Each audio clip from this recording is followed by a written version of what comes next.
Another day, another J. Fern's wife story. Ngayong mga nakaraang araw ay lagi magang pumupunta si J. Fern sa Manukan dahil kapag umaga ay maganda pa ang panahon. Minsan ay sumisikat pa nga ang araw, pero bago magtanghali ay kumukulimlim na ulit at umaambon na kung minsan ay maghapon pa. Malimit na naman ngang umulan ngayon pero hindi naman ganun kalakas. Kaya hindi nagpuputik sa Manukan dahil hindi dire-diretso kung umulan.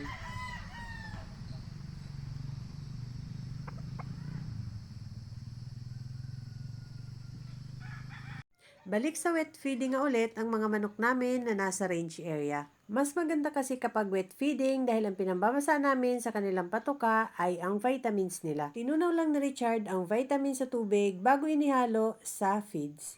Pagkatapos ay hinalo lang ang feeds hanggang sa ma-absorb nito ang lahat ng vitamins. Nag-expand ang feeds kapag nababasa kaya parang mas dumadami ang patuka nila. Maganda rin itong wet feeding dahil hindi nahihirinan ang mga manok kahit mabilis silang tumuka. Malimit kasi silang mahirinan kapag dry feeding kaya binalik na ulit namin sa wet feeding.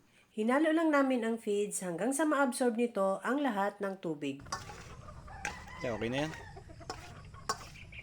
Magaganang kumain ang mga manok namin sa range area at mabibilis silang tumuka kaya malimit silang mahirinan kapag dry feeding. Kaya nag-decide na si J. Fern na ibalik sila sa wet feeding. Wala din nasasayang na vitamins kapag wet feeding dahil ubos lahat nila ang kanilang patuka. Plain water na lang maghapon ang nilalagay ni Richard sa kanilang waterer.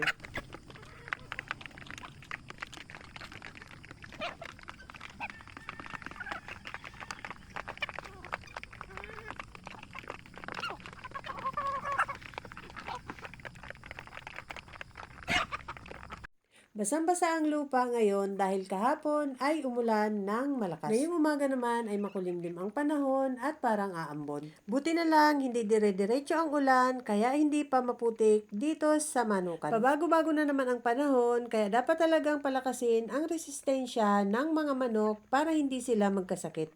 Tulog pa ako nung umalis si J. Fern pero binilinan niya akong magtimpla ako ng pamurga at purgahin ko ang lahat ng mga manok dito sa backyard. Sa half gallon na water ko tinimpla ang isang sachet ng pamurga para mas matapang ito. Hahatiin ko na sa kanilang lahat ang half gallon na pamurga para maubos nila. Pagkatapos kong haluin ang pamurga, ay hinati ko na siya sa mga waterer. Paiinumin ko muna ang mga manok sa loob ng multipurpose pen bago ko sila alpasan. Inuho ko muna ang mga manok bago ko ilagay ang pamurga. Bastonero ang aming ginagamit na pamurga sa mga sisiw at mga cockerels. Alas 7 pa lang ng umaga ay pinatuka ko na ang mga manok pero hindi ko sila nilagyan ng painom para siguradong mauhaw. Alas 9 ko na nilagay ang tinimpla kong pamurga. Paiinumin ko muna sila lahat sa multipurpose pen bago ko sila alpasan at kung may matira man sa pamurgang tinimpla ko ay ibababa ko para yun pa rin ang mainom nila.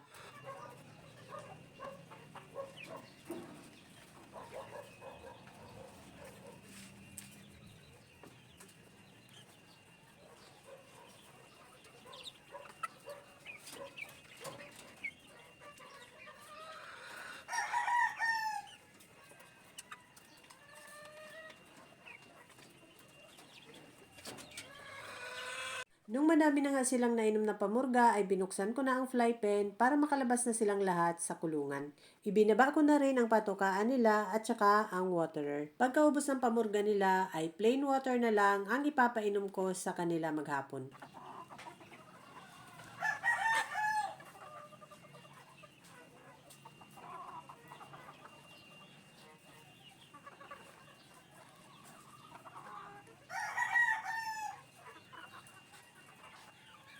Maganda ang panahon ng umaga, medyo kulimlim nga lang at medyo maulap.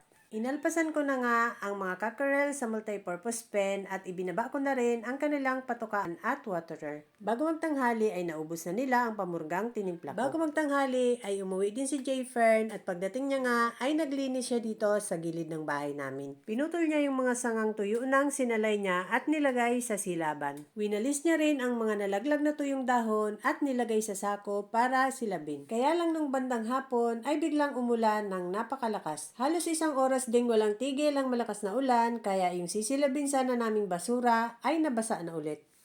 Shoutout nga pala sa aking follower na si Casinto Reyna ng Pulilan, Bulacan. Salamat po sa suporta. God bless you po. That's all guys. Thank you so much for watching. Please like, share, and follow for more. See you on my next video. Bye!